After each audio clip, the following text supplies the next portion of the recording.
Hello and welcome to Failure and Analysis. My name's Kevin Jordan, and we're back with a chat with Sigma again about some Tarkov stuff and whatever else happens to come up. But anyway, hope you enjoy it. Sit back and listen. And yeah, we're going to start in just a couple of minutes.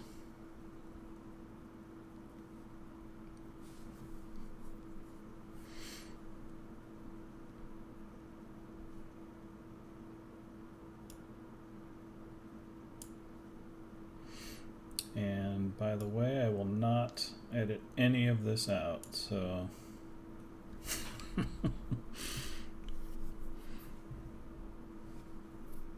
enjoy the dead air.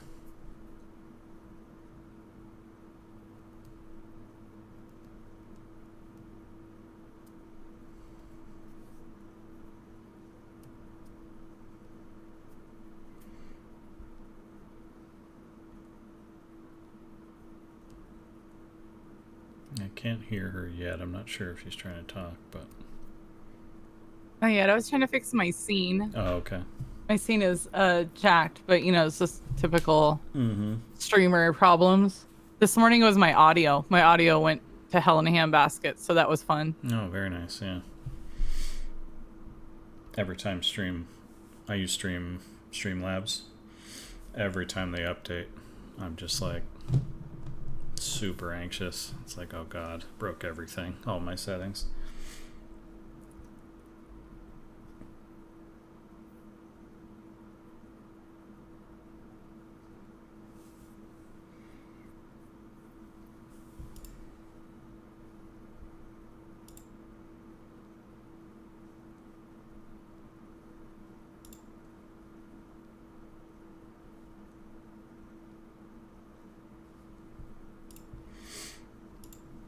I know, OMG Sigma.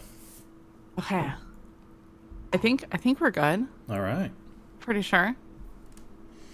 Sounds good. Okay. Looks good. There we are. How are you? I'm good. I'm good. Good. I was looking forward to this because we always have really good talks. Yeah, and for sure. I mean, a bunch of crazy stuff has gone on with the wipe. And I could tell when you said that day that we need to talk, I was like, he's right. But some of this stuff is going to be, Twitter's like a fire right now with It is a little bit. grumpiness. But I've kind of been making fun of it because I think that the trend right now is go to Twitter, complain as much as you can about Tarkov, and then stream it for the next 50 hours this week right. and complain at the same time. So That's right. Yeah. So, what about you? What are you thinking? How you feeling? What level are you? I'm 27 now. So yeah, I've been splitting my time as I always do on my stream. But yeah, I've been getting in a decent amount of raids, and yeah, I'm doing the thing where I don't use the flea market to see how that feels, because I know there's a pretty strong or a pretty sizable group of people that just want to kill the flea market entirely. And when I first heard that, I was like, no, that's ridiculous, no.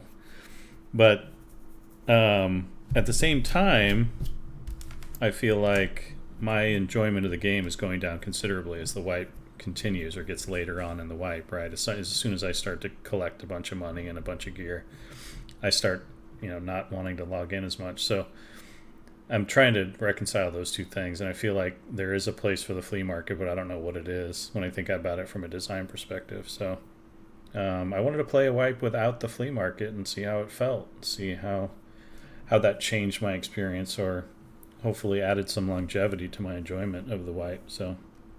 And is it working? Well, so far I'm still kind of scrambling. Like, there's definitely things I've noted already, like how much more I care about stuff for turn-ins, which is pretty interesting, because that's one of the big things is like how long. One of the jokes I always make is how long will I care about filing cabinets, right? That's so true. Yeah, it's just like mad scramble for light bulbs and whatever else, at the beginning, and then you just completely stop caring. And so And yeah, I still consider, like all the stuff that can spawn in filing cabinets to be worth picking up for turn-ins and things like that. So that part has been good. And then ammo is really difficult to come by, like good ammo or even reasonable ammo. So that's Yeah, been the biggest thing. they cut that down quite a bit, honestly. I was Yeah. shocked. Like even just finding BT, boxes of BT Right. has Right. been hard to do. And you until you get to workshop level 3, you can't really start making the stuff. And I think even after I get there, then gunpowder is going to be a problem because I can't buy anything on the flea market. So, yeah, I think ammo is going to be precious as I play, and then guns and mods I think will be okay. You can pretty much unlock most of the stuff. You can make very good guns just off vendors, so I think that'll be okay. But then armor, so really good armor will be another one. Yeah. Especially Well, you with can me, use like, traders, right? You can use traders in yeah, your thing. but a Okay. lot of those are turn-ins, right? So, or exchanges, the trades. So, but like you can't, you can trade in for slick, but again, I have to find all the pieces in the raid, which is interesting. So I can't just buy a few things to round out a trade every time I need it. Right, because you can't use the flea market. So like you can make the Cordura and the Aramid, but you still have to go find Right.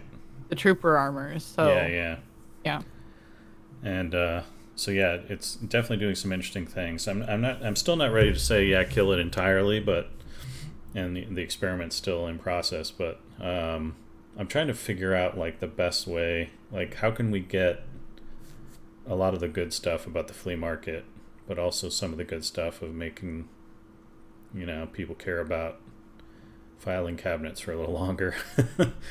So that was something that I thought about was from the flip side of this. You see somebody or a group of people like I took and made the battles. Oh, okay, that's fun, that's cool. They're doing something different with the game that we made. Mm-hmm. But actively watching people, strive to try to make the game fun for them. Mm-hmm. That's got to be painful from a developer's point of view to watch. People just like, well, I guess I'll do this. I'm just trying to make this fun. Right. And Right. I feel like I'd be grinding my teeth. Like, damn it, we really, we got to do something. Yeah. So back, like back in my days, I always say we didn't have Twitch, right, to like watch it, and I always talk about what an amazing resource it would have been. But to be perfectly honest, I probably would have ignored a lot of the problems of the Twitch, player base, right? Because it's such a small percentage, like I consider you a very good player when I watch you. You're very knowledgeable about the game. Like you're easily in the 1%, right? And so and you're probably much more than that. It's probably closer to 0.1% in terms Kevin of the player is allowed base. back, chat. Kevin is allowed back. He's securing this right now. But yeah, so it's like for every one of you, there's probably 1,000 players that are not as knowledgeable easily and not as good at the game, and they struggle, right? So, and that's where a lot of your game design decisions sort of have to be targeted for, is that group. And so, what the right thing to do a lot of times is to ignore what you're going through, because you're trying to serve that much, much larger group. And then there's also the group that like you watch streamers and you watch players and your mind is probably blown about how good they are, right? And you're like, oh man, I can't even compete with that, not even close. And so now we're talking about a group above you that's just like crazy small. And it's like, how do we make a game that manages that group, that tiny little group? And they're of course super vocal and they're always talking about this game sucks for this reason or that reason, right? And it's just like, so it gets really difficult. Yeah. It's like it adds tons of information, but it's like, what to act on becomes really difficult.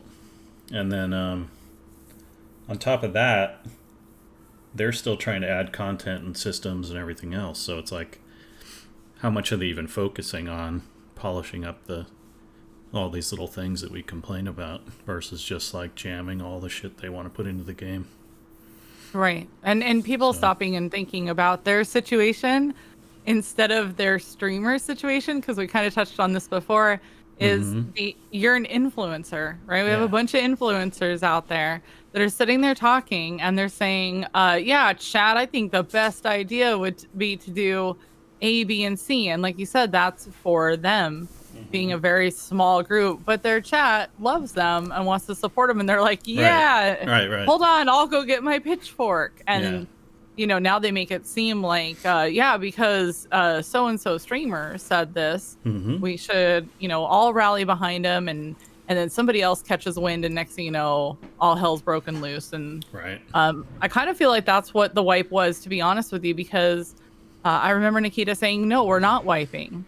right, We're gonna wipe with Lighthouse." And next thing you know, these events started coming along, and it was like, it was very firm, like, we're not wiping, chat. Don't worry.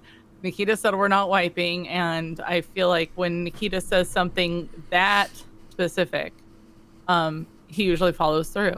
So when we got a wipe and it felt very haphazard, hmm I was very confused. yeah, yeah, But here we are, and there's some really good things that have come out of it. I'm not here to just bash them or anything. right, I think that the factory expansion was awesome. I do agree with the level 20 flea market. I thought that made it a lot more interesting.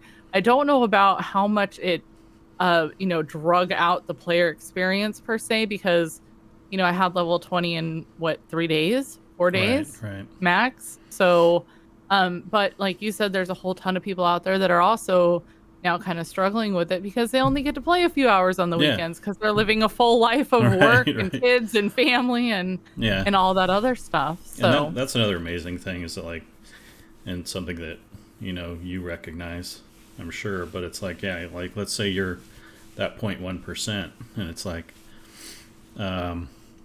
you're still a mom and a wife and a like you have a very full life despite how much you work and how much you play Tarkov, right? And so one of the things I learned very quickly in working on WoW is never underestimate the ceiling on players when it comes to like time spent, right? Because it's just some people just that's all they do, right? hmm yeah, And like they're not even looking to a second monitor to see what chat is thinking, right? Like they're just it's just 100% Tarkov, right?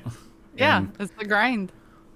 so there's people, playing at such a level in terms of intensity and also skill, that it's like, but for the most part, that group has to be ignored, I think, for the health of the game, which is a really, Yeah, really crappy thing to say, to this audience and to you and people that are playing at your level, because it's just like that's what you do is you talk about what you want changed and try to influence people to get behind that banner. And here I yeah. am saying to the developers, don't listen to them. Right, don't listen to him. I don't know. I Right. think I'm more in your camp hmm than I am in the camp of all these things that need to be adjusted. Of course, there's some ideas that have been thrown around that I Yeah. think I can get behind, for sure. But the overall aspect of it, I agree. Yeah. Like let Nikita, let the team kind of build the game that they want to. They don't need to listen to all of hmm us yelling and screaming. And something we actually touched on this morning when I did my morning stream was the containers. This was something that drove me up the wall, right? Is we had all of these chads, as we call them, saying, yeah, we should remove the containers. Yeah, we hmm should make the containers smaller. We should make it exit only. They had all these great ideas for the hmm container. And my side of it was, that the container is optional, right? You can literally just remove it from your Right. Right. character. Go ahead and put it over there. You could Right. go buy an Oh, F alpha, that. No, or I'm not that you know crazy. if if somebody else having 9 squares is somehow completely destroying your game, then what I'm going to need you to focus on is your aiming and survivability. Right. Maybe not worry so much about what the other guy is doing. Yeah. Yeah. Maybe focus on what you're doing if it's ruining your game. I think that the container is very important, especially to new players, and something hmm that, Chads talk about all the time is, oh, there's no PvP left, man. There's nobody playing anymore. Well, hmm where the hell do you think Chads come from? Most of the time, they started out as a new player, still trying to figure all Right. this out, and probably depended like crazy on that container, and then slowly learn the game and move their way up. if we don't harvest more chads from these Right. new players, where the hell are you going to be fighting? Yeah, exactly. So So there's all these levels. what you're suggesting essentially is as you level up, your container should get smaller rather than the No, opposite. no, I'm gonna go ahead and I want to keep my gamma. Thank you. Oh, sorry, Yeah. Sigma, you're too good. You get one slot now. That's it. Yeah. Sorry, once you hit level 60, you're That's done. right. You're expected to be Yeah. a Chad now. So Yeah, you don't actually get the bigger container. It just gets smaller as you that's go. right. Yeah, I've been thinking a lot about the container. Container's another really weird one. Like, I'm trying to think of ways to design away the need for the container. And so kind of targeting the big things. Like, what are the most important things you put into the container? Probably Right. keys. Your stick case. Yeah. Yeah, keys and let's see, what else? Like your main med, a stack of ammo. Yeah, probably your You know. your CMS kit, surge kit. Yeah. It's so weird because like the game is sort of it's a little schizophrenic when it comes to the design of like the basic premise. The basic premise is the whole thing is a gamble. Whatever you run, you risk, right? That's the basic idea. If I'm going to run a sick weapon with tons of great ammo and great mags and armor and helmet and everything, all that stuff's on the line, right? Mm-hmm. Yeah. But then there's this weird place where it's like, but it's not on the line over here. And it's like, we care about hiding our survival kit, but we're totally okay with the risk for running slick and Right. our Yeah. airframe and, our just totally pimped out weapon. So it's in this weird place where it's like, why is that? Why is it okay to like not have to risk a CMS kit? And so there's a psychology thing going on there. It's like, well, sometimes I never have to use a CMS kit, so I don't want to run the risk of losing it when 1 out of 3 raids I don't need it.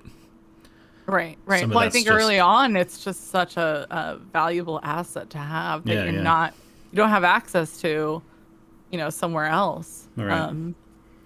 So that stuff, like I think a lot of people would be okay if that stuff couldn't go in the containers because it's not that high value, it's not that big a deal. But when I start talking about you can't put your keys in there, everyone's going to start flipping out, right? Yeah, and for sure. It's totally valid. So I'm trying to think of a different design for keys that is fun and sort of breaks that rule of needing to be in the container. So I don't know if there is one. Honestly, I feel like we've gone over that a few different ways, and so here's a random idea. Okay. One is that the keys are they're all charges, right? And they're all many of them are one shot, and they're more dynamic in terms of what does it mean to log or enter a raid with a key.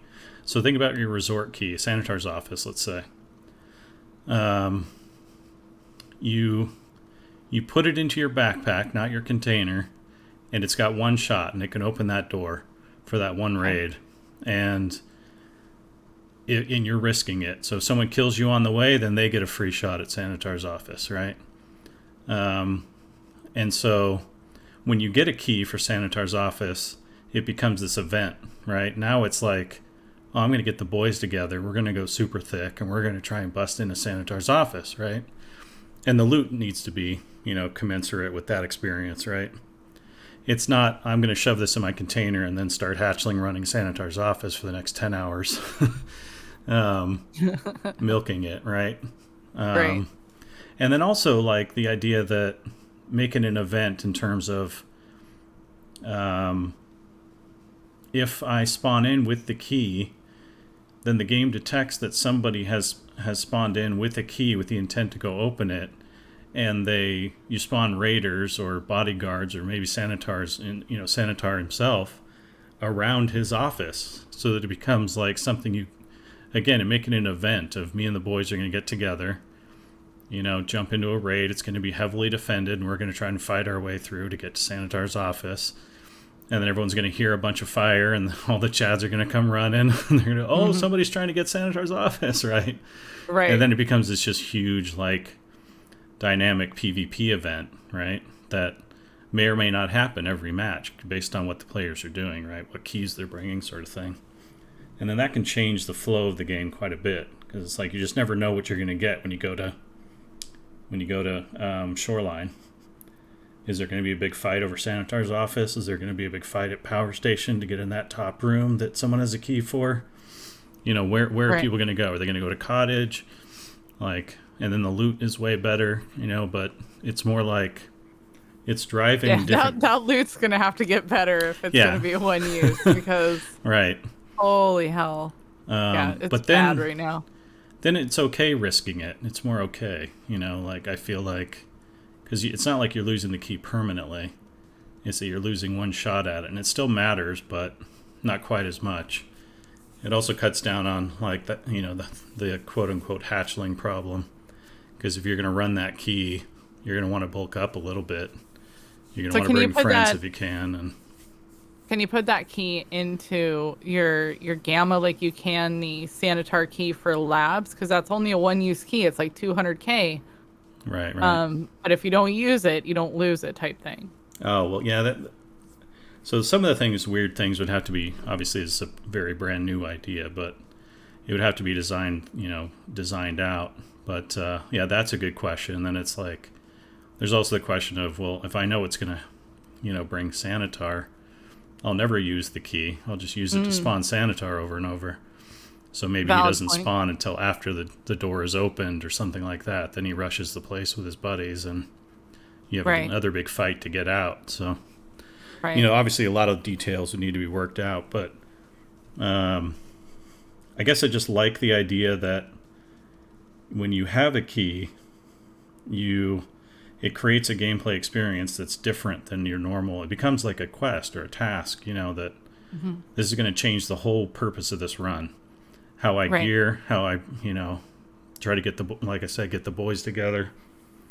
You know, how we're going to do it. Actually, like, plan it out. Yeah, like it becomes this event, you know, like, oh, I got keys. Let's run our keys tonight and, you know, see what we have, and we'll go after it and try to knock some out, you know, get some really good loot, and it'll be fun. Getting big fights, you know, like that kind of thing. Just something to spice it up. Yeah, rather than this sort of just passive.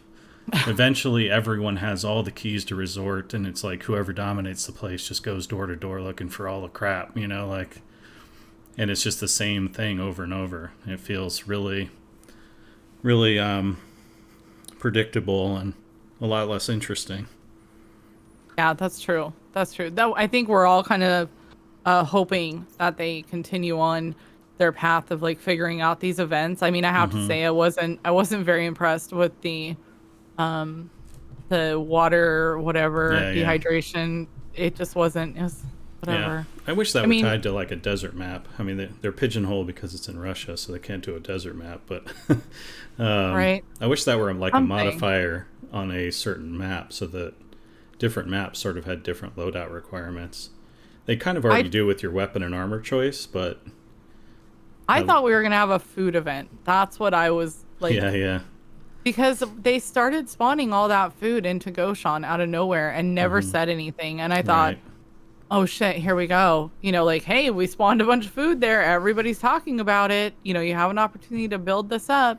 They could have easily been like, sounds like one of our trucks is, you know, gonna be stopped, whatever story they want to make about it, and just make it like food got really scarce, and now we'd be fighting over all these areas, like the bunkers down in reserve and in the back of Goshan and out on woods. Like, totally could have had so much. Instead, I feel like somebody was like super hungover and they went into the office and they were like, hey Bob, what was that event that you were working on? He was like, oh shit, I forgot I was working on an event. And he's like, it's hot, there's no rain, and we all got thirsty. Like, I don't know what happened there.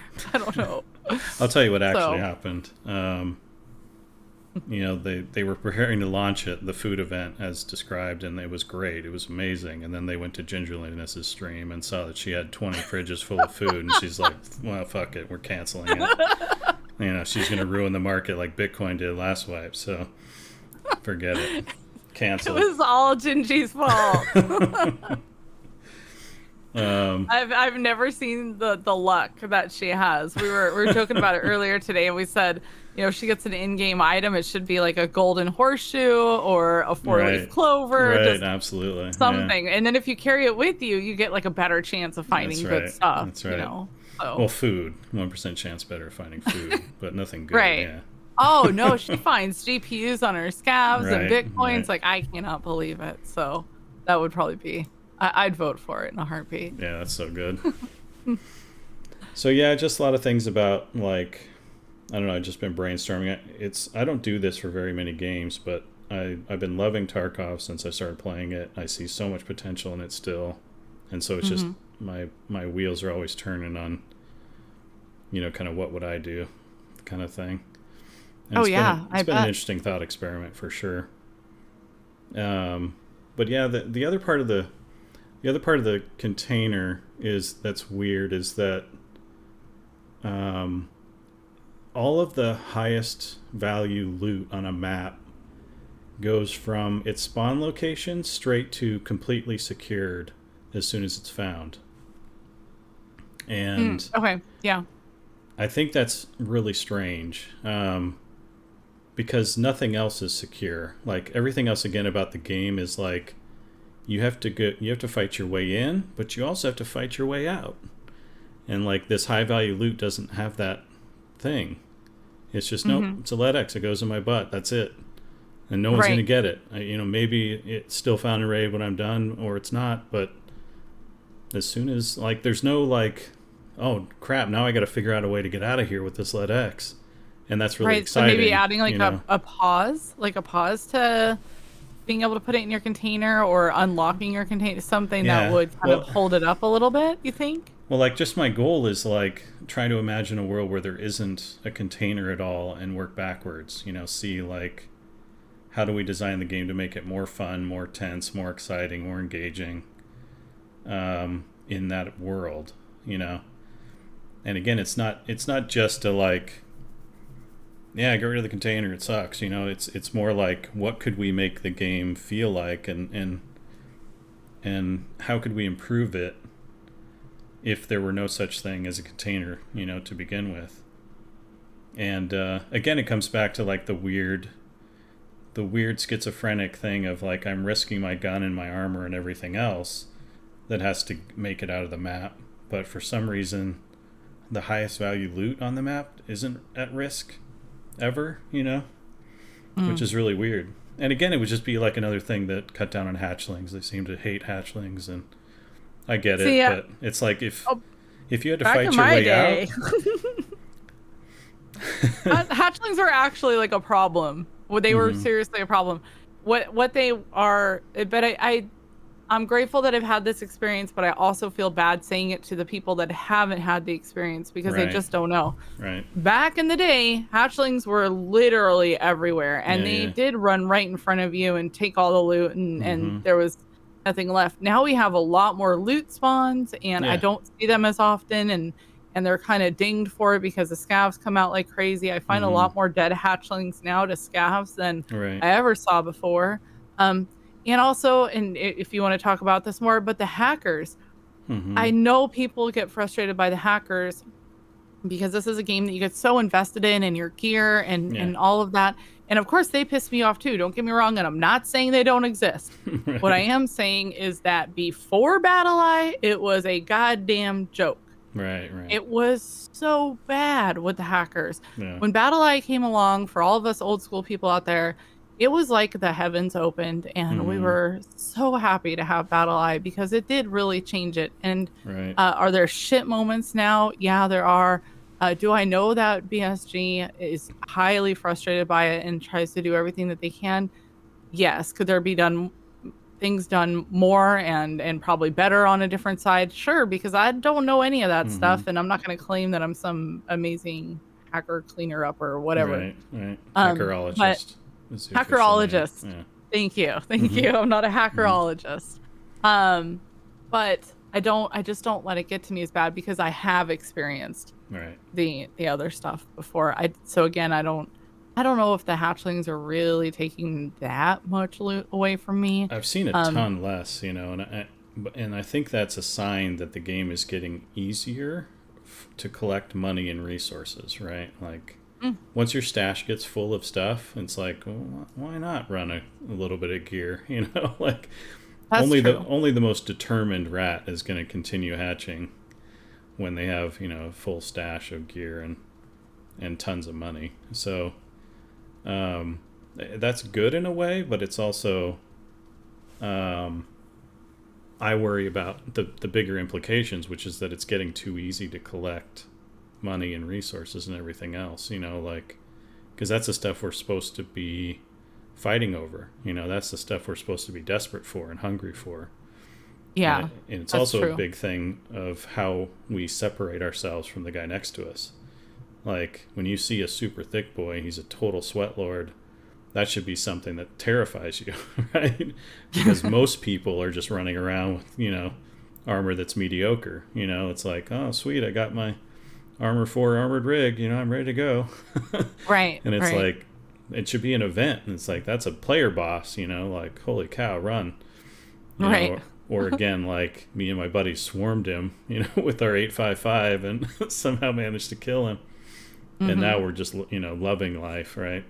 But Yeah, because you talked about that with Killa, like the experience for me with Killa mhm, versus you for Killa, and then if they just increase that, where the first explanation was it takes me 3 minutes to kill him, and now they're like, okay, well, we need to make that event harder because Sigma was out yeah, there complaining it was too easy. But what that actually scales to for somebody who's newer to the game, right, um, could be 10 minutes of fighting and only one person out of the 4 man might make it out of there. And hmm, it could be really deteriorating to the player experience. yeah, But then I'm over here like, yeah, it used to take me 3 minutes. Now it's like 5 minutes. And okay, whatever. Now I'm out.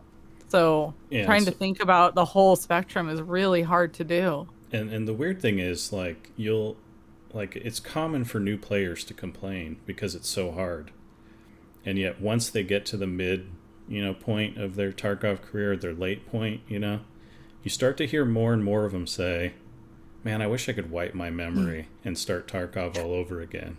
Like Yeah, they you start to do. miss that That's so struggle, true. and that's why Yep. fresh wipes are really fun, like because we want to go back. We want to go back to that time when it was hard.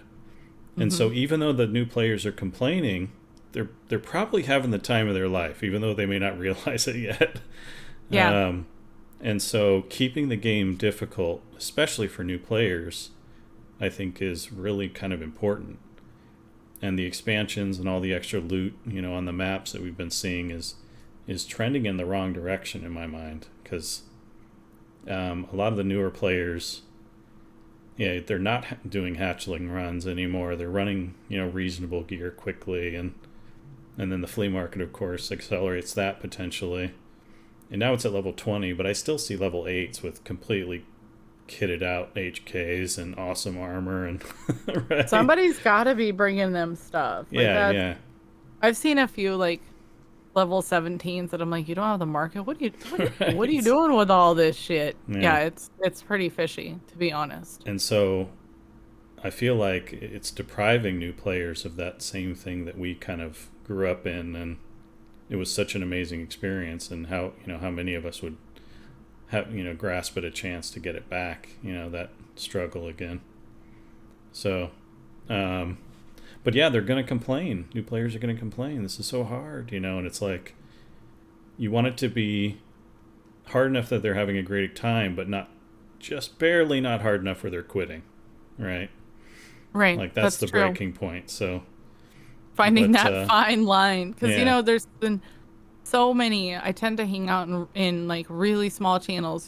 Somebody that's hmm, just starting Tarkov. I love watching those channels yeah, because yeah, trying to figure this out or have friends help them. hmm, Um, this I have a girlfriend named Kung Pao Jenna, and I was hmm, there the first day she tried Tarkov, and yeah. she's a COD player, and my God, was she so frustrated. And she is, running behind like three other guys that are trying to teach her the game. And Right. um I was kind of giggling, no offense, but Mm-hmm. just from my point of view, they were all dependent upon the leader, and I think he had just turned level 31, and this was his first wipe, but he knew everything, and I Right. was, just watching this kind of unfold because I remember that Yeah, moment and so it's well. magic. It's just pure magic. Yeah, I depended upon our friend who was a level 4. In Right. hindsight, I'm like, but at the time, I was like, "Oh, dude, no, this guy knows what he's doing. Yeah, He's he's a level 4. I'm a superhero. level Yeah. 1. Like, we're in good hands." I That's just right. had no idea. But she got so mad, and I remember she didn't come back for, I don't know, like a week or 2, but I had told her, like, "Hey, if you ever come back and you want some help, like, I'm here." Yeah. Now she's loving it. She finally returned. Mm-hmm. She's kicking ass. She did so awesome last wipe, and now she's Mm-hmm. on to her first full wipe, and it just, goddamn it, that experience, I don't know how to keep it going for people. I just Yeah. don't know how they're going to do that unless it's just constantly putting out new maps, which obviously Right. they don't do very quickly. Yeah. Yeah. Um, And but eventually we'll stop altogether. Like. right. Because what are we, Um. halfway through? I think we have 7 maps and we need, I don't know, we only need like 4 more or 5 more? Yeah, 4 or 5 I don't more, look I'd at, say.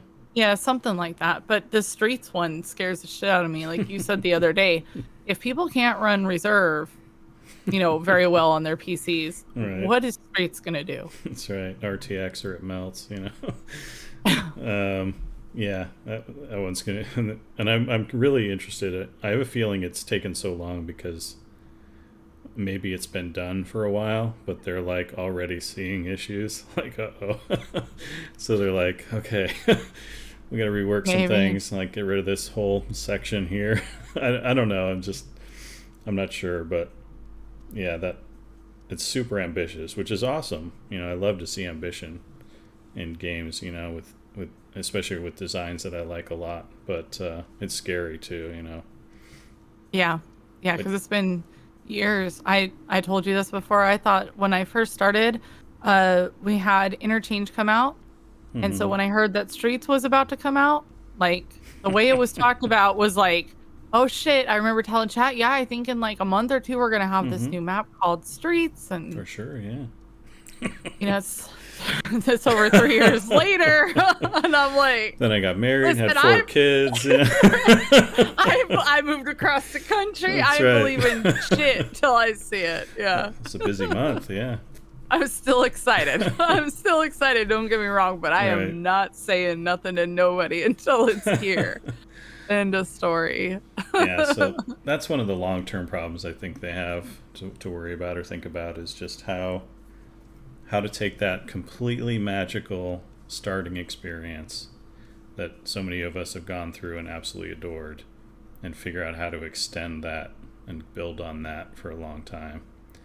Otherwise, eventually, we're just going to drift away. It's just like, oh, another wipe, another rush to get that. And then I do it, and then it's like, then I'm there, and no new maps, no new tempo, nothing real. Like the dynamic events, I'm all for. I think those can add a fair bit to the game. Those are cool, but this problem I think is bigger than that. Those events, I don't think those events can solve this problem in a big way. So.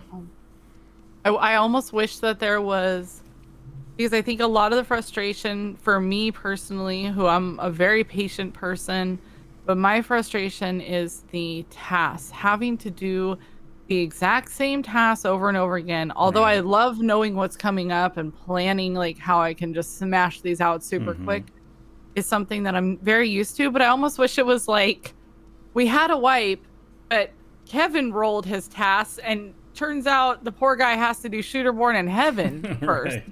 And I rolled mine and Right. it turns out that the guide goes first. Yeah, Whatever yeah. it is. Like just Mix it up I a wish little bit, yeah. if you could mix it up. I feel like this is a low-hanging fruit, but I'm not a developer.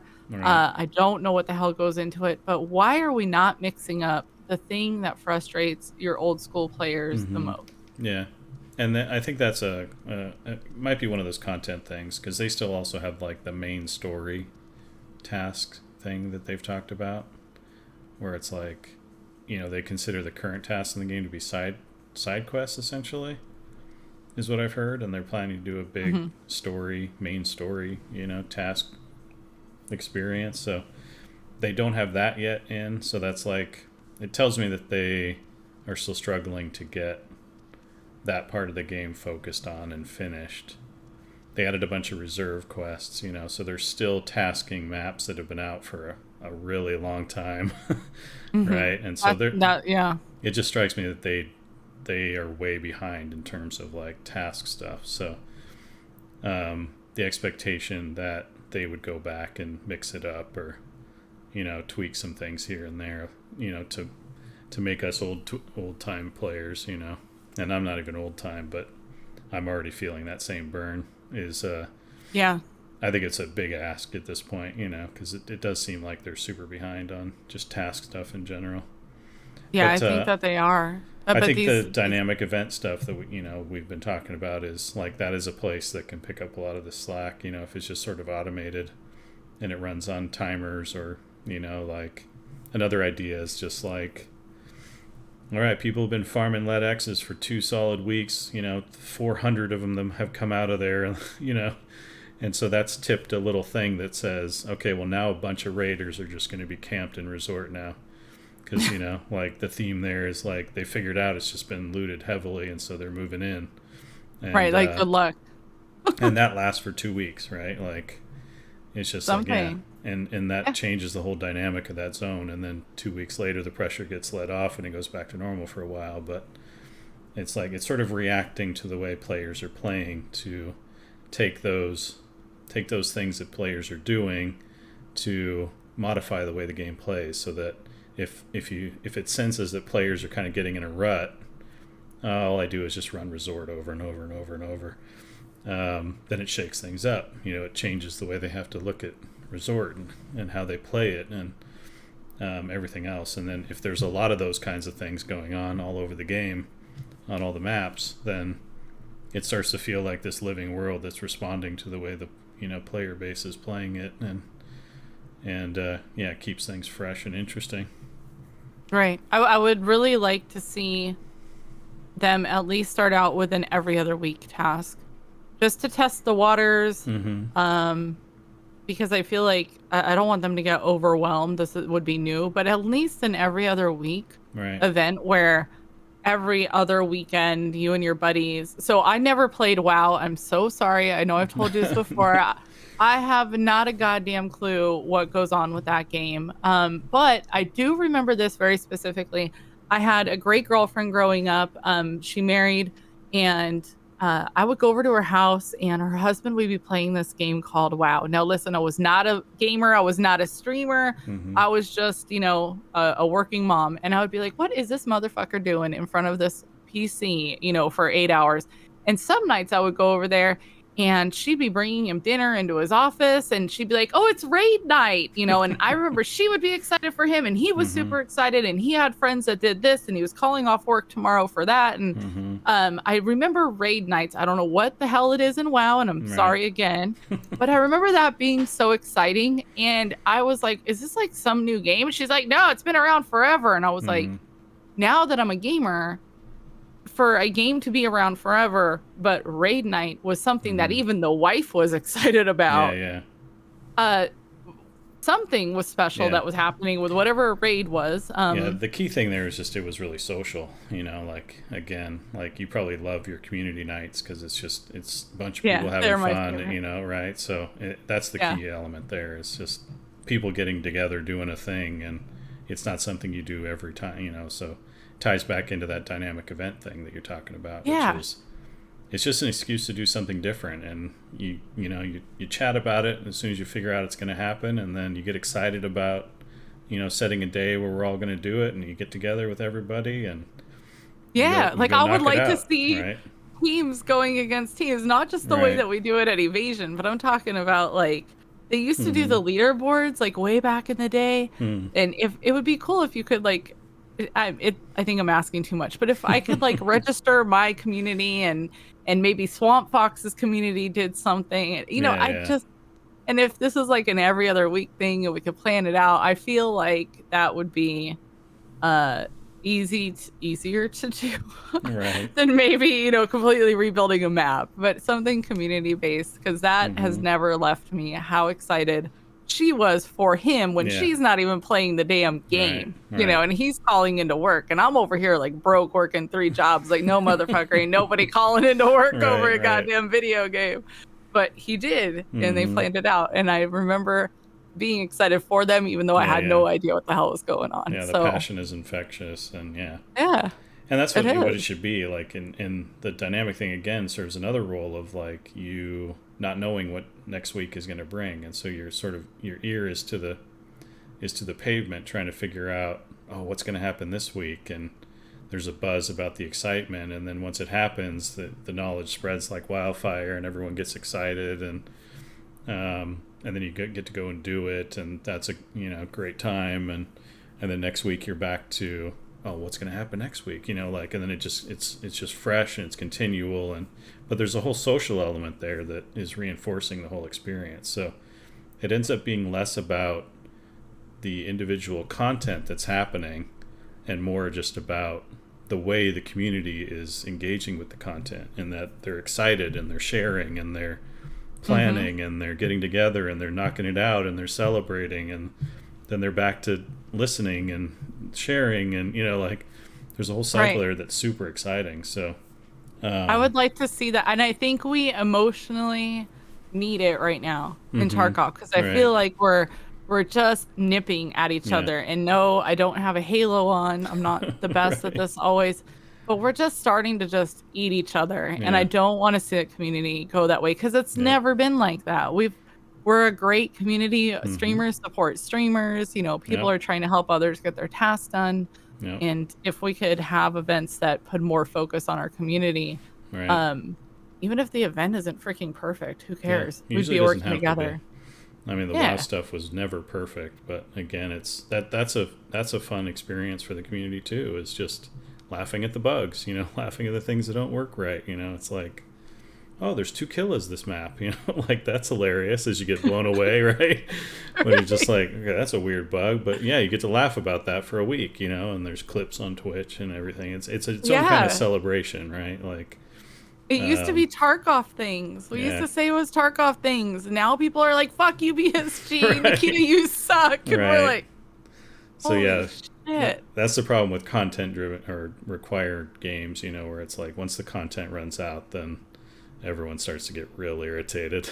Like you said, turning on each other. And so they need to figure out a way to, keep the content fresh and surprising, and this is the challenge of every developer that makes any game is, especially one that's intended to be played for many, many years. You have to figure out a way to leverage the community's excitement and what the community's doing to sort of create its own content, And right now, a lot of Twitch streamers are doing exactly that, but they don't have a lot of tools. It's sort of just like you have to create stuff out of thin air for the most part.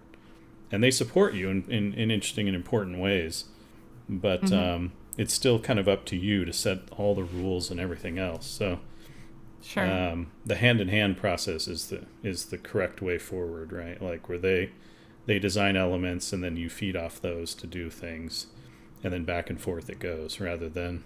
And it's a tough place for them to be in because they're still focused on getting streets out, It's just like, okay, stop putting streets out and work on this, community dynamic event system, right? And it's like, that's true. In my mind, it's like, I think the dynamic event system is going to do a lot more for the game than streets is. So I think it would, yeah. But it's tough, for me to tell them, right? Because they might have big plans, and getting streets out is something they have to do, and then they can move on to whatever else. Like finishing the content they set out to do then gives them the freedom to hopefully work on some of these additional things rather than just like, okay, we did all the content, good luck, we're working on another game now, see ya, but I don't think they're trying to ditch Tarkov no, not at all, or anything. So. I know there's been a few things that have been talked about in the community before, like, well, Nikita wants to do another game, so he's just saying fuck you to Tarkov. No, the hell he is. But 2028 is what he said, so we have at least 7 more years before, so right. Yeah, I don't think that's anytime soon, because they still have big plans, like all the blue sky things we hear about.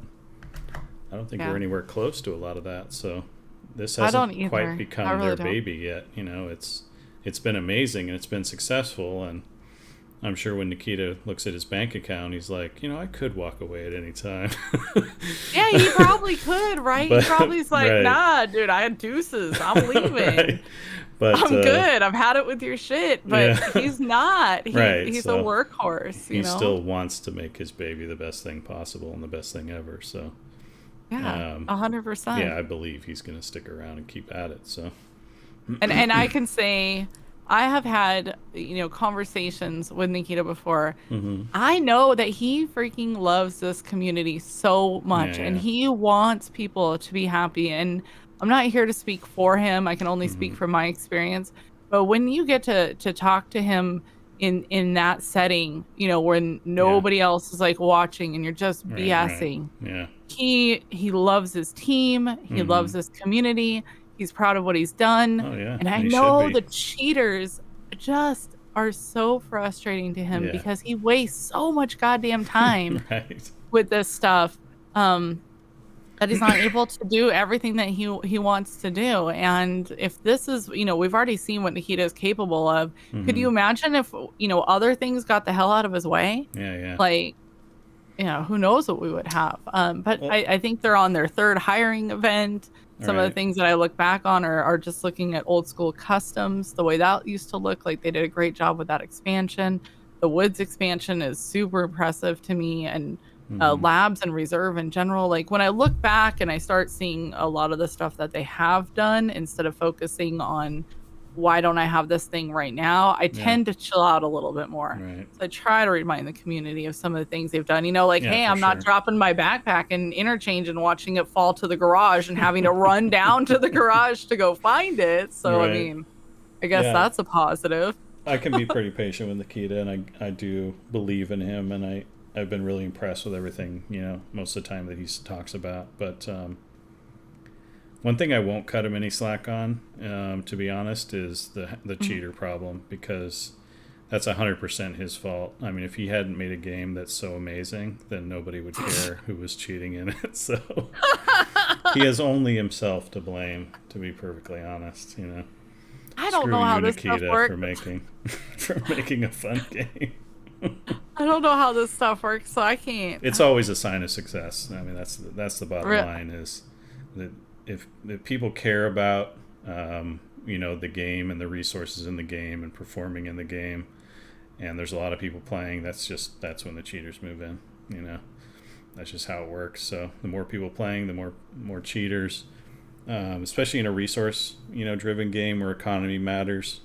There's a lot of people just farming. You know, you cheat to get resources so you can sell them, get other people, you know, and all that. So if nobody cared about the rubles in the game, then because nobody was playing, there would be no market for it, so people wouldn't waste their time. I see what you're saying. So So it's like when somebody comes into my chat and calls me a cheater, and I'm like, thank you. Like, right, exactly. Yeah, I'm so proud. highest praise, right? Always. It is. So yeah, it's unfortunately just something we have to manage. So, and yeah, like I don't know anyone that's playing. Like, you might have some experiences, but who are like consistently running into cheaters. You know, like, I mean, a lot of people talk about the few times that they've run into them, but it's like if you've done 200 raids and you've run into cheaters twice or three times, that's still a very playable game, right? Yeah, We always yeah. remember them and we're frustrated by them, and you know, and all that. So not to diminish that, but it's not like 50% of the raids are being ruined by cheaters, you know, like, because that would be No. unplayable. So No, I don't think it's like that at all. But I think in this game we have a really hard time with people identifying what a cheater is and what a cheater mhm. isn't. Yeah, that's the other thing. Yeah. A year or two ago, Pestily had accusations, and he Okay. would review this stuff. And sometimes, Mm-hmm. like when you first saw the clip, you'd be like, "Oh shit, yeah, how's he gonna back this one up, or Yep. how is he gonna break it down?" And then they would go through and they would break it down, and it was like, "Oh damn, that wasn't a cheater." But I can understand why Right. he thought that. I know that we actually had a fight between One Peg and Deadly Slob on Mm-hmm. Shoreline. I'll never forget this. And One Peg was, I think, on the second floor. We're talking about the West Wing, and they were kind of doing like a stair thing. Mm-hmm. And Deadly Slob immediately called Hacker. He was like, "Oh shit, we got a hacker here," and he's starting to set up for how he's going to deal with this Right. hacker. And then he ends up getting killed, and he 100% calls it Hacker, and then it turns out it's One Peg. Right. And it was really eye-opening to see Yeah. somebody who is like the godfather of this Mm-hmm. game scream Hacker. And of course we're Right. going to back him because this is Yeah. Deadly Yeah. Slob, for crying Certainly, out he loud. knows. Yeah. And then sure as shit, it's One Peg who's Mm-hmm. actively streaming, has no idea that he just killed Deadly Slob. And Right. so then you get to watch the playback from the two Mm-hmm. sides, which was really cool to see. Yeah. But had that not have been One Peg, we Oh, for would have sure. Yeah. been like, yeah, these goddamn hackers on Yeah. Shoreline. So No. you just never truly know Yeah. what's going on. I mean, there's a few instances here and there, but for the most part, most of these times that people are Yeah. screaming hackers, I wish we could break it down and see both sides of it. And I've worked on the inside of server client games with WoW and etc. And the amount of people that have no concept of what a desync actually is, like what's going on, like behind the scenes, is astounding. It's just like everyone just throws that term out. Oh, I got shot, desync. It's just like, or hacker. But yeah, desyncs happen, and they completely change the way our reality perceives what's going on. So every time, a lot of times you see things and you want to call bullshit. How did that happen? Like I saw a video just recently, like, are scavs hard to kill? And the whole thing was yes, and it was a 40-second clip of this guy shooting a scav in the head with no armor, like 4 times with his, 7.62 ammo. And it was just like, and he didn't die, and then the scav shotgun blasted and finished him off, right? And everyone's just like, oh, that's complete bullshit. What the hell's going on, right? Like, they're bugged, there's something wrong. And it was like, no, that's just a desync. Like, you weren't actually shooting him in the head. It's just your client was reporting that you were because it was guessing at what was happening. But on the server, it's like, that scav was nowhere near where you thought he was. So you were missing every time. And I see.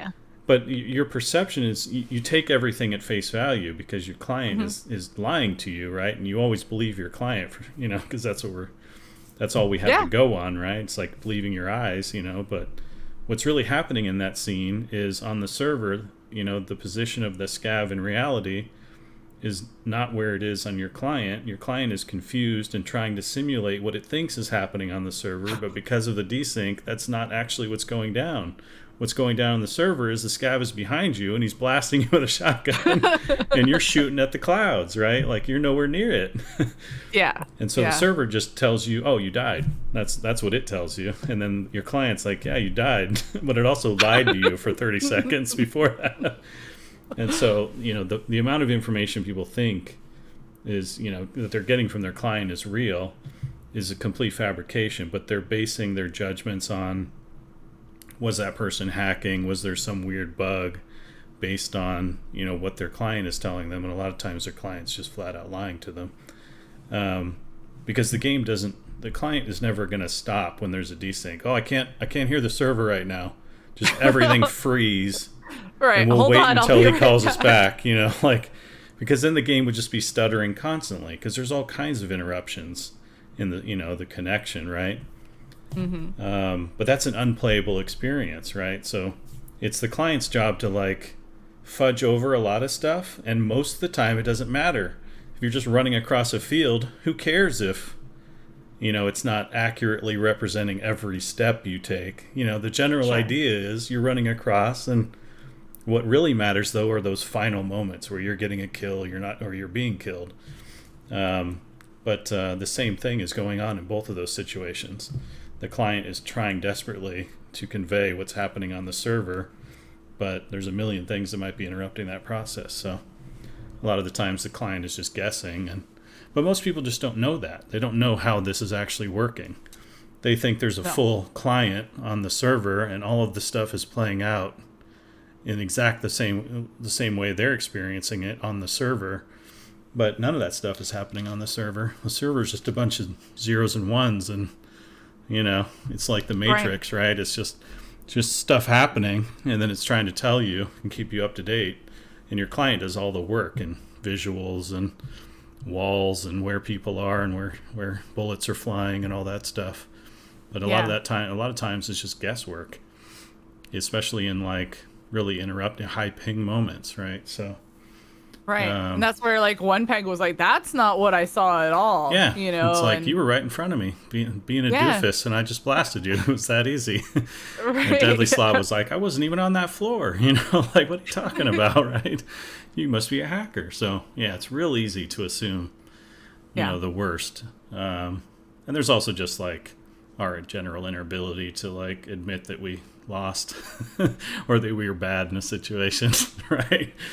If Yeah. something good Yeah. Yeah. happens, Yeah. that was because of me. If something bad happens, that was something else external. That was not Yeah, me. that was an act of God, right? Like, so that Yep, combined with just our 100%. confusion about how all this stuff works is it's a recipe for disaster when it comes to finding actual cheaters and hackers and that kind of stuff. Yeah.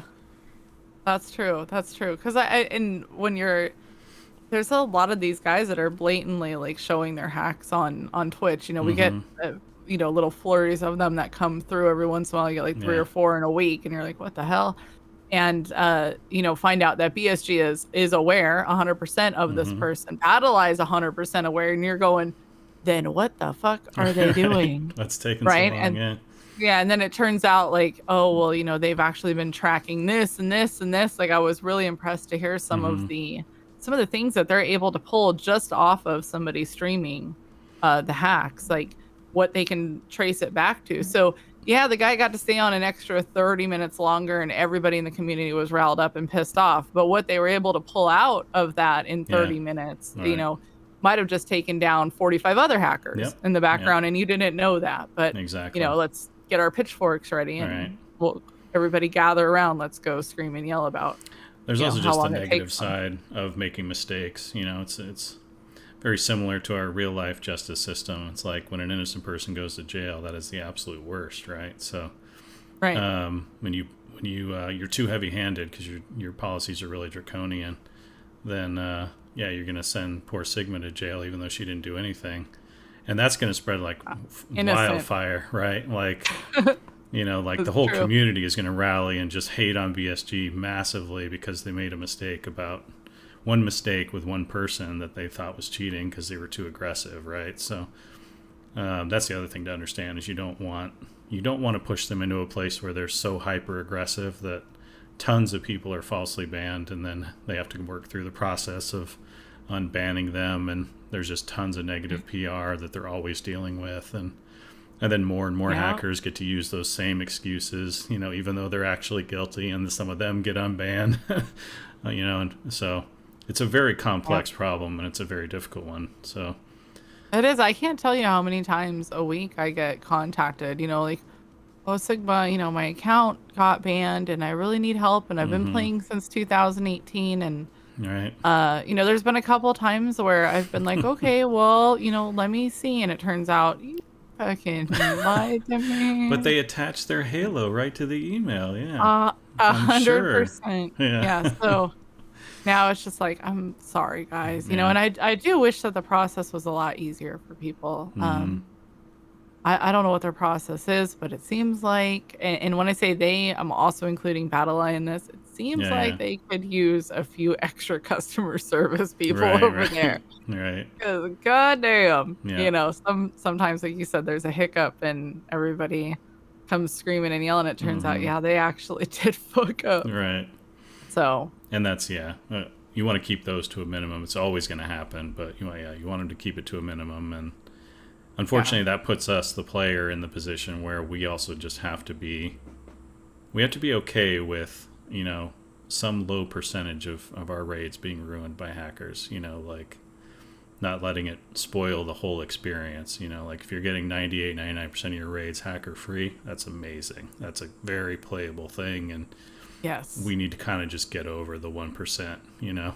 Yes, it sucks, bitch, complain, but move on, right? Like go back to Yes, having fun please. the other 99% of the time, right? So, and Exactly. it's a tough pill to swallow though, because we're emotional. So, Mm-hmm.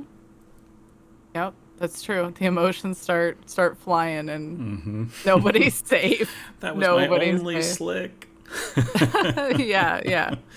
And that's how I know I'm gonna get hit by a hacker, is because every time I gear out completely, you know, just full tilt sweat lord, that's the second I get one popped, you know, within 2 minutes of the match. So I've only done it to myself. If I just run the crap gear, I'll be fine, you know. Yeah, that's true. That's true. Well, what do you think overall of the wipe? Even though I think we both agree it felt kind of just rushed out of nowhere, but what did you Yeah, think overall? I was really happy to have another wipe. To be honest, like I had stopped playing for at least 2 months, maybe three before the wipe. So it was so nice to get back in and start playing again. Um, and yeah, I'm trying this different thing with the flea market, so my experience of the wipe is, you know, a little bit off because of that. I'm not having the same experience a lot of people are, but yeah, I've been having a blast as always. Like I love this game, and it takes me longer to get to the places that many of the streamers are at. So I think I'm enjoying it for longer, you know, before I Hmm. start, you know, complaining about nothing to do and having to invent things to do to keep myself busy. I'm just kind of running the Armor 4 stuff and, you know, running around with my crap ammo trying to make ends meet. And that's the best place for me to be. You know, I love it when I'm hungry for every little thing. Yeah, that's true. Like finding So the drill yeah, it's just in the amazing. filing Yeah, cabinets. What yeah. about your community though? What's their feelings? Their feelings are, what do you think about all the Blizzard nonsense? Like that's usually that's usually their feeling. That's right. Um, Yep. but yeah, I've been playing with more of my viewers, and most of them are a lot further along, so they end up chirping for me and another player that I stream with sometimes, and we're essentially a couple of rats, and they chirp us around, and it's pretty funny because it ends up being protect the president kind of thing.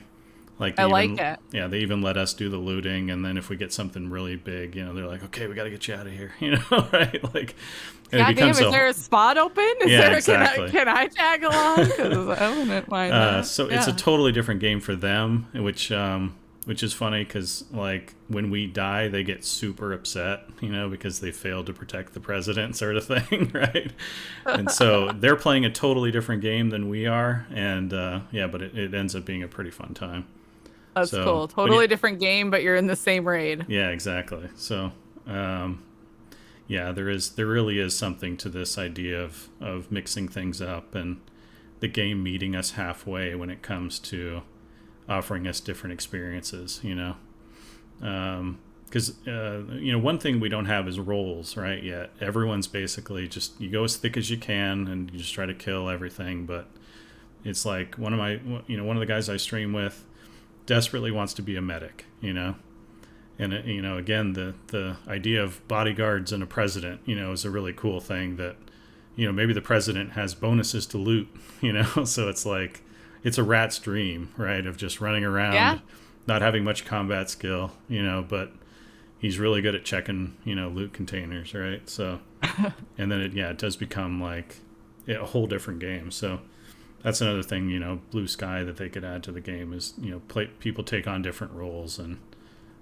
it changes the dynamic a lot Yeah. in how the game plays out. So yeah, there's so much potential, I think, that's, you know, so far untapped, and hopefully they start to mine, you know, some of that potential as they continue on. But yeah, they're just still working on the basics, so we'll see. Yeah. That's true. That's true. I think it But has an it's exciting future though, so I'm still pumped to play all the time, and I'm always excited about the next thing they're going to do. Yeah, That's I a would good like to sign. see another podcast or some type of, comms coming out of there as far as Hmm. maybe just some acknowledgement like, hey guys, we know 100% that the East Wing is crap right now with the audio. We are working on it. Right, That's all we need to hear. I would right, be right. thrilled hearing just that part, some acknowledgement. But other than that, I think it's still going in a good direction. Mm-hmm. I'm still happy with it. I play Tarkov for the fights and the gun building, I think, Yeah, is yeah. mainly what I'm here for. So I'm good. I'm Mm-hmm. happy. Yeah, and Um, it's definitely serving you. That role is definitely taken care of. yeah, I think the mom side of it is just like, God damn it, guys, I just want y'all to be happy. Just chill out. Like, Right, right, hold right. on, hold on. Yeah. Well, that's an interesting point, though, because it does seem like Nikita does all the community management stuff or most of it. So, Mm-hmm. yeah, there's in most environments you wouldn't even be talking to a Nikita. You'd be talking to some other guy who knows nothing and will pass along your feedback to the relevant parties, and it would be a very Yeah. unsatisfying experience. I will say But he they've put a could deliver lot that of message of we're aware of it. That's one thing they could do. yeah. So maybe they have a community or add a community manager who does, like you were saying, just tell us the things that we both know that they know, and we can go Can to you bed. tell And me that you know that I know right. that you know what's That's right. happening? 'Cause You don't have to tell me we'd be everything about what's fine. coming with the game. We'll save that for a big Nikita podcast or whatever. But the Yeah. day-to-day stuff, maybe they could be more active in just saying, yeah, we've heard you, we've passed it along, we know it's a problem. And now Yeah. it's in their hands to do with what they will. So They do have community managers. I will say that the emissary program is something that's actually been very impressive with mm-hmm. the amount of work that they've put into it, like Nice. weekly meetings, reports. Like I don't just have a purple name and I'm like, woo, like Right, I right. actually have to fill out reports and Yeah, talk about yeah. what my community's upset about or what went right, what went wrong, like the whole Mm-hmm. SWOT thing. And they brought on another community manager recently who is very passionate about what he's doing. And I might have to pass his name on to you because you probably know who it is. And I'm just impressed overall that they are keeping the passion going. It's been, God, I think about a year now that they've been really ramping up this emissary program, Yeah, yeah. and I'm impressed. I really That's am. They're good. not just Yeah. letting anybody into it, All which right. All right. there were some things that they That were is just the like difficult handing part. out like candy. They're like, Yeah. here, you can have this. Here, you can have that. Yeah, just do Mm-hmm. something with that. All No, right. this seems a lot more locked down and That's good. Yeah. yeah, and Nikita does. He doesn't just go let anybody put information out there. Yeah. He's the It one is that will very be important. That can go badly very quickly. So it's good that sure. they're very hands on about it.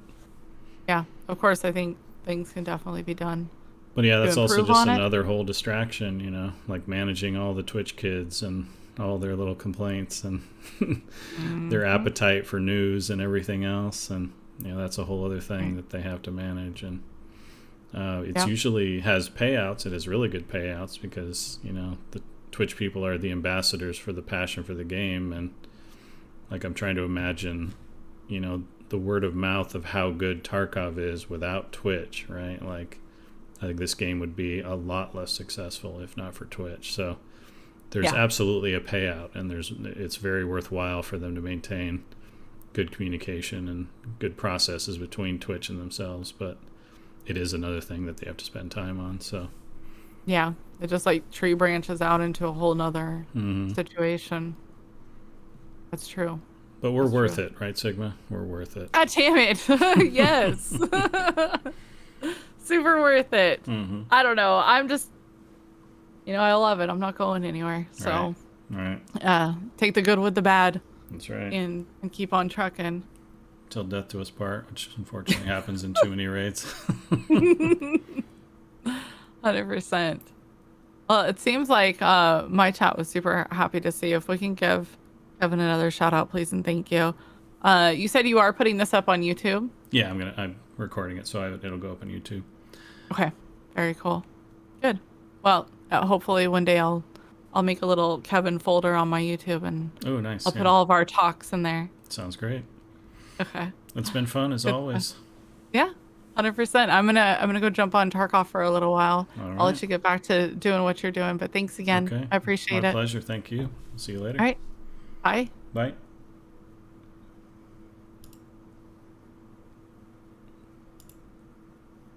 Like butter. All right, that was another chat with Sigma. I think we covered a lot of good stuff. Let me disconnect here. Do that. How does all this work? I'm back. Thanks very much for watching. I really appreciate it. Hope you guys enjoyed. It's always fun to catch up with Sigma. We try to do it fairly regularly. It's probably been a couple months since we've done the last one, but it's always a good time. And yeah, like I said, I'm super excited to see where this game goes in the future. It's an amazing game already. It has its issues, as every game does, but it's one of the best games I've played in years, and I think its potential is also massive. So, and it's also really unique in the industry, in the genre. So it's kind of its own genre at this point. So yeah, just really excited to see where it goes. So if you enjoyed it, please please be a Dylan and leave a like. And we'll see you next time. Thanks for watching.